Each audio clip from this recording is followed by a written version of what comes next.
Voilà, alors maintenant on va faire un hachis parmentier avec des pommes de terre et de la patate douce. Et comme viande hachée, alors j'ai acheté donc 2 steaks hachés avec du lait, à peu près 50 grammes de gruyère râpée. Alors, les proportions, je savais pas trop, donc j'ai pris une très grosse patate douce comme ça, avec 4 pommes de terre et 2 oignons.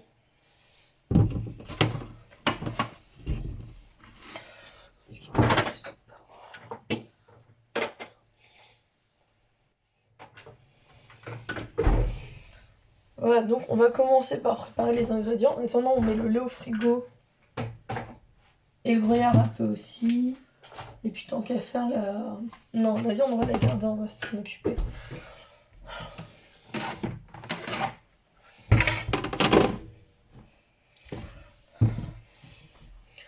Alors on va commencer par éplucher la patate douce. Je vais d'abord la rincer.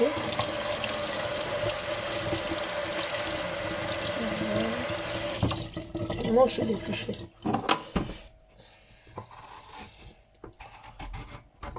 Il paraît que c'est un petit goût de carotte, on testera ça.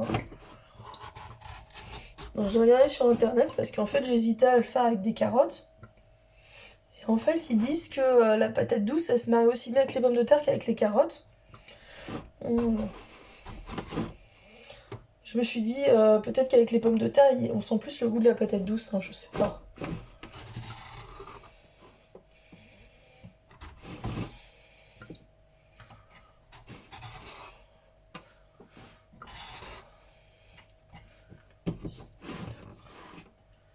Non. Donc là j'ai fini d'éplucher la patate douce. Donc maintenant ils disent il faut faire des tranches de 2 cm d'épaisseur à peu près.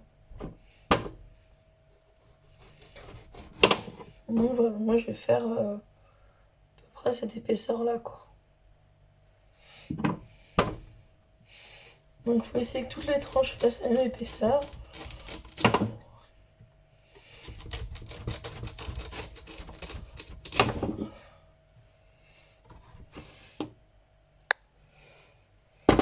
Bon, maintenant on va mettre de l'eau dans la casserole.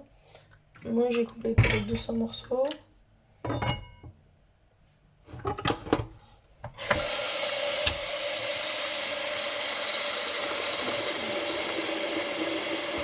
Alors j'ai pas du tout réussi à faire les tranches comme ils me disaient, donc j'ai fait un peu comme j'ai pu. Et j'ai observé qu'apparemment il faut un couteau qui soit assez résistant. Donc on met comme d'habitude du sel dans l'eau de cuisson pour que ça bouffe plus vite.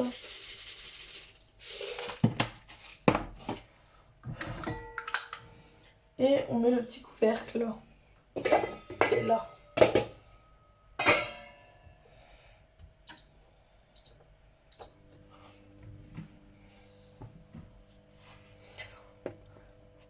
Donc là je reprends mes bouts de patates douces et ceux qui sont un peu grands, et ben je les coupe en deux. N'avouez même pas ce que je fais, c'est peut-être un peu comme...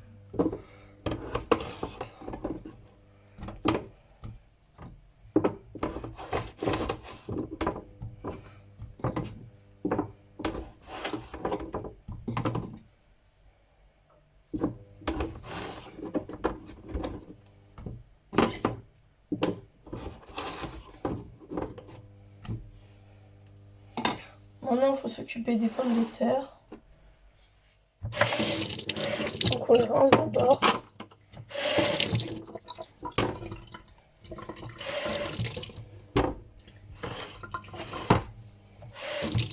Et ensuite on les épluche. Et après on les coupe en morceaux. Bon, ça y est, je me suis occupée des pommes de terre. Maintenant on va s'occuper des oignons. On coupe le haut. On coupe le bas. Poubelle. Après on coupe la première peau.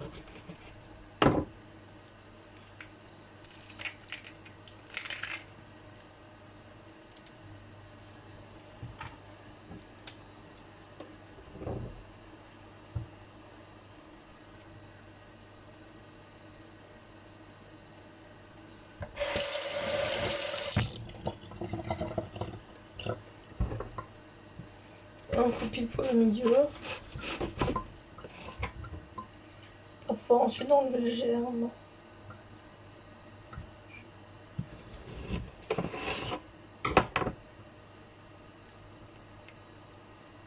Voilà.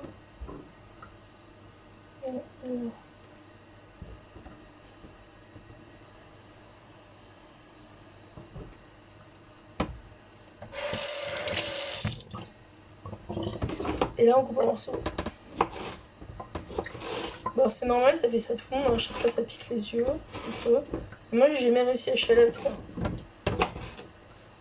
Je me suis dit peut-être que si je pleure ce serait plus simple, mais non. Les larmes ne viennent pas.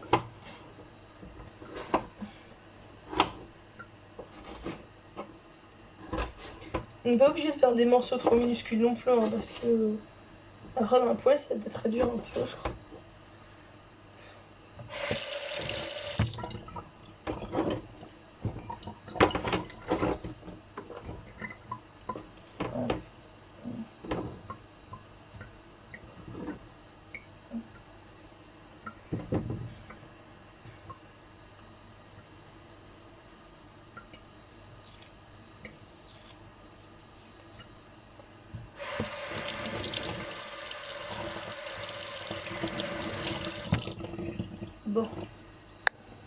Bon voilà, j'ai l'eau qui bout parce qu'il y a de la fumée qui sort de la casserole.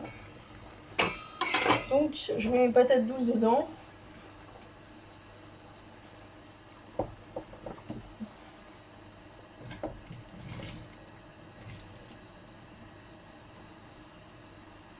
Voilà. Et avec, je mets les pommes de terre.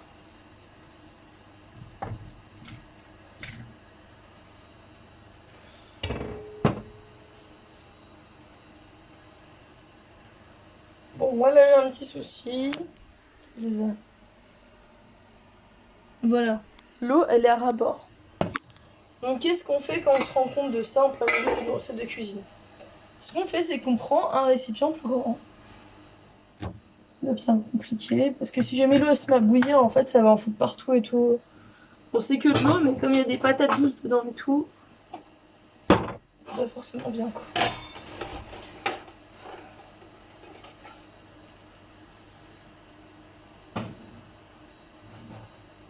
Voilà. Maintenant. Alors maintenant, il faut transvaser, donc on va faire ça.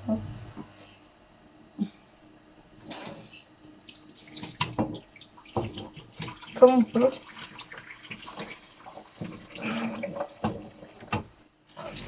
Voilà. Ça m'a lavé forcément. Est-ce qu'on a mis de l'eau partout? Ça va, on s'en est plutôt bien sorti. Donc comme c'est des plaques à induction, il faut essuyer l'eau, c'est mieux. Sinon ça va faire des petits bruits.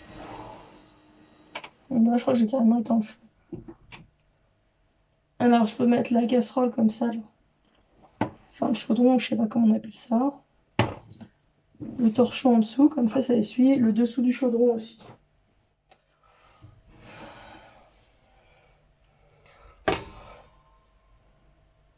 Ouais, je sais pas. On va allumer, on va voir si ça chauffe ou pas. Ou est-ce qu'il faut mettre à bouillir? Je crois que je vais mettre le couvercle parce que j'ai l'impression que ça bout pas. Donc maintenant, moi j'étais en train de m'occuper de mon oignon. Comme vous savez, je me suis occupée des oignons, c'est des oignons jaunes mais ils sont blancs, en couleur.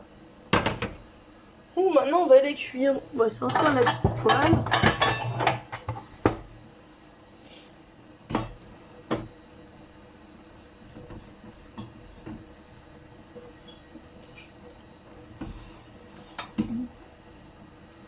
Alors on va mettre un peu d'huile dedans. L'huile que vous avez à la maison, c'est pas obligé que ce soit de l'huile d'olive, on s'en fiche. Donc il y a de l'huile, c'est bon. On verse un peu comme ça. Après, on la fait se balader partout. Là, j'entends l'eau qui bout. L'eau bout. Donc on retire le couvercle, on va compter 20 minutes. Donc il est 20h15, 20h35 c'est cuit.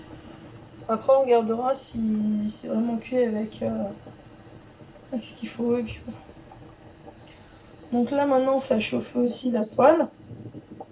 Et quand c'est chaud, et ben, on mettra les oignons dedans.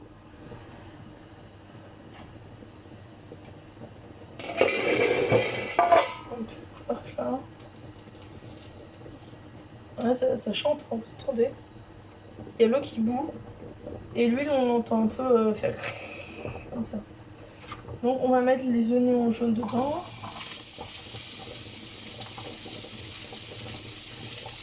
Voilà. Maintenant comme c'est à une température assez élevée, il faut les bouger dedans parce que sinon ça va cramer.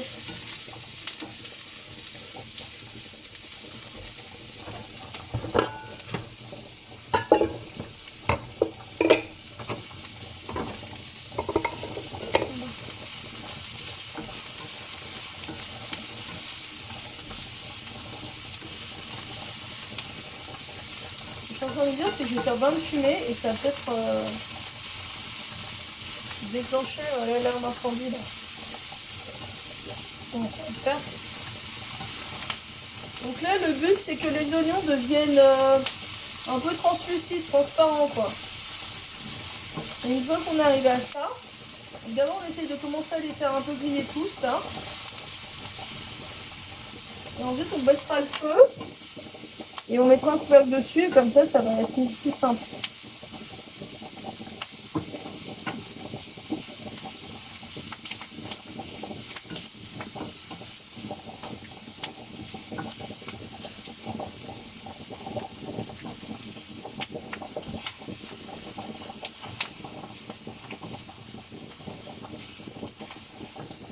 Donc là, on va mettre de 9, je mets sur 6. Voilà, et là je mets un couvercle dessus. Comme ça, il y a la chaleur qui retombe dedans. Et la chaleur qui retombe, bah, ça fait cuire aussi par au-dessus et pas que par en dessous. Comme ça nous fait une cuisson un peu plus homogène. Donc maintenant, il faut qu'on s'occupe... Je me pose une question, en fait, je me dis, est-ce que les oignons, je les mets pour la purée ou pour les steaks hachés? Ou pour un peu des deux?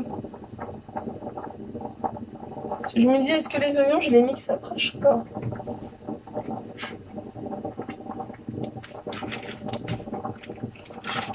Je trouve ça, donc je fais un seul steak. Donc là, steak haché. Parce que c'est bon jusqu'au 11, j'ai encore le temps, non? Je sais plus d'être bon. Donc on prend le steak haché. Moi, je suis pas très douée pour cuire ça.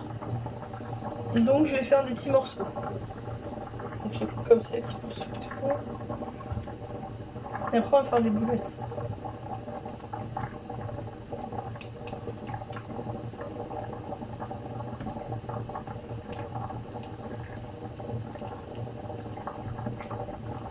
Donc là, on fait des petites boules dans les mains. On va pas forcément tout avoir la même taille et pas être très joli, hein, tellement. On fait quand même.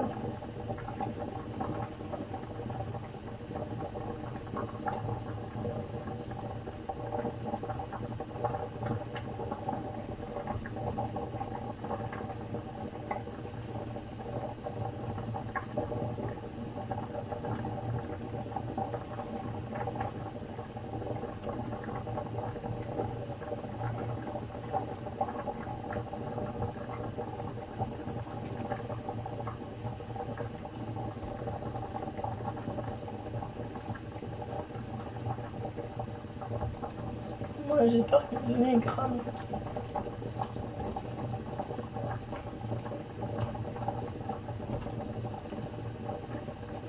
Donc là, c'est j'ai fini de faire une petite boulette de viande, donc je regarde où ça en est les oignons. Ah non, ça va, comme j'ai baissé le feu, en fait, ça n'a même pas cramé, cool. Donc, du coup, ce que je vais faire maintenant, c'est que je vais mettre les boulettes de viande dedans. Il n'y en a pas beaucoup parce que j'ai utilisé seulement un steak haché sur deux. Et donc là, on va mettre le feu un peu plus fort pour bien réussir à cuire la viande comme il faut.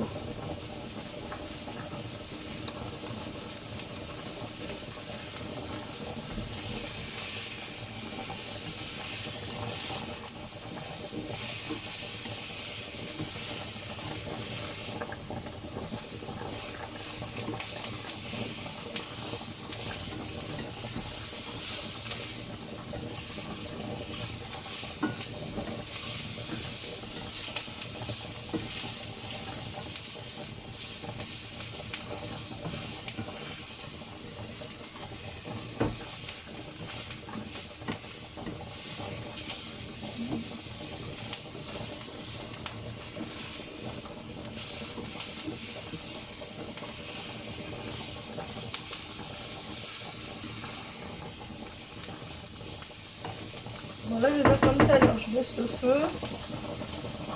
et je mets le couvercle.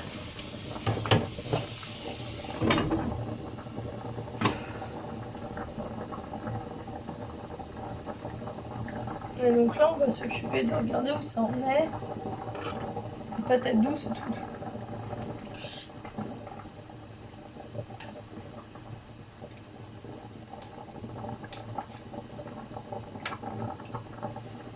Bon. Donc là, ils disent que normalement, quand on met le truc dans les patates douces, ça doit s'enfoncer sans problème. Je vais éteindre la vapeur parce que je peux pas regarder avec la vapeur, ça me fait trop mal. Voilà, ça la vapeur elle s'en va et puis moi je peux. Ah, je trouve que les pommes d'ail sont encore un peu dures.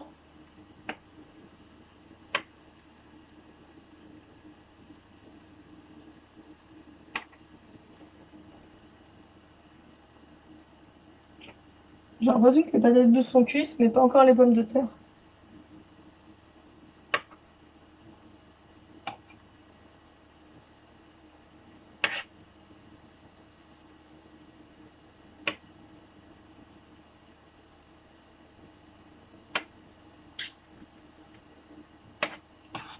Ce que je vais faire, c'est que je vais sortir un truc de patates douces. Bon, ça, comme c'est fin, c'est évident, c'est cuit.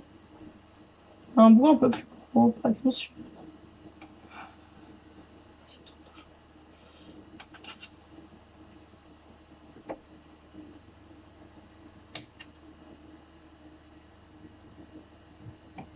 voilà, est-ce que ça c'est cuit? Ouais, je rentre facilement. Donc c'est cuit aussi, donc les patates douces sont cuites. Mais les pommes de terre doivent continuer à chauffer. Donc ce que je vais faire, c'est que je vais commencer à dire tout à l'heure.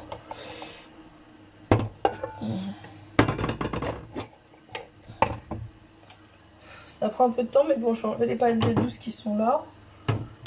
Et je vais laisser les pommes de terre.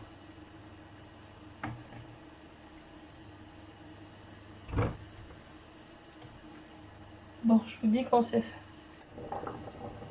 Donc là, maintenant, j'ai sorti le mixeur.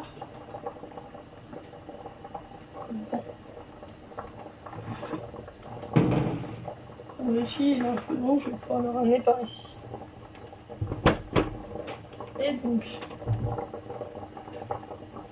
dans le trou du mixeur, je vais mettre des patates douces et du lait. Et après, on va mixer.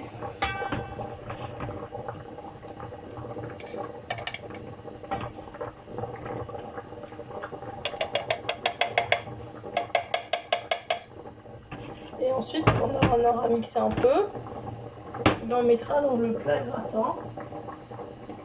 Juste pour faire une présentation comme ça.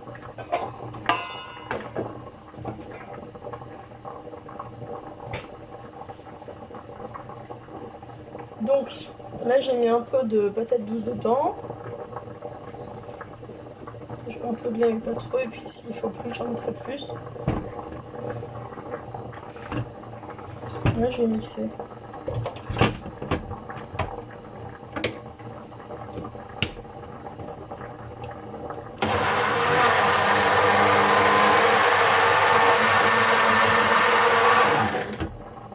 C'est pas mal.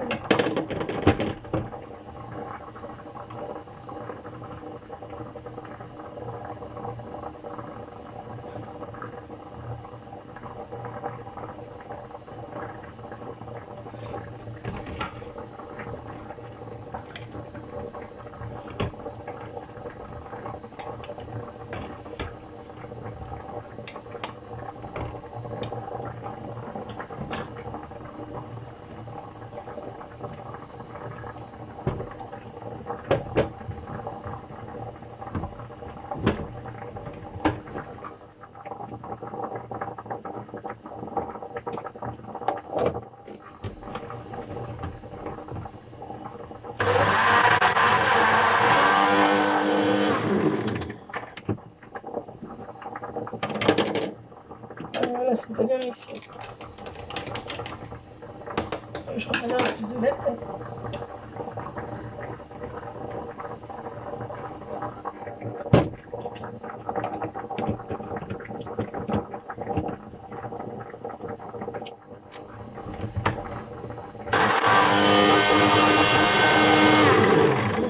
ensemble.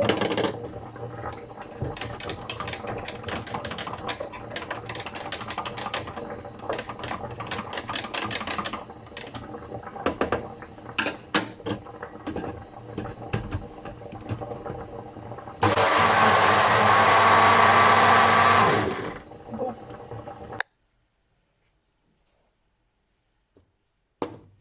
Alors, donc moi, pendant ce temps,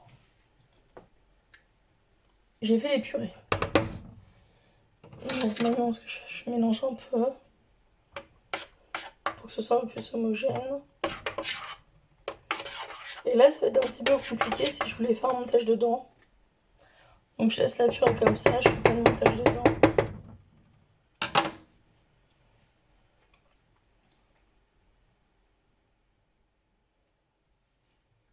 Donc je vais mettre...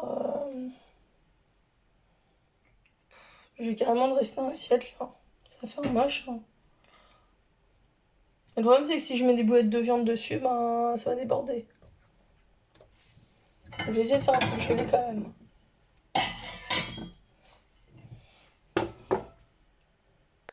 Bon, il y a juste un petit truc que j'ai oublié, c'est de mettre du sel à chaque fois un peu partout.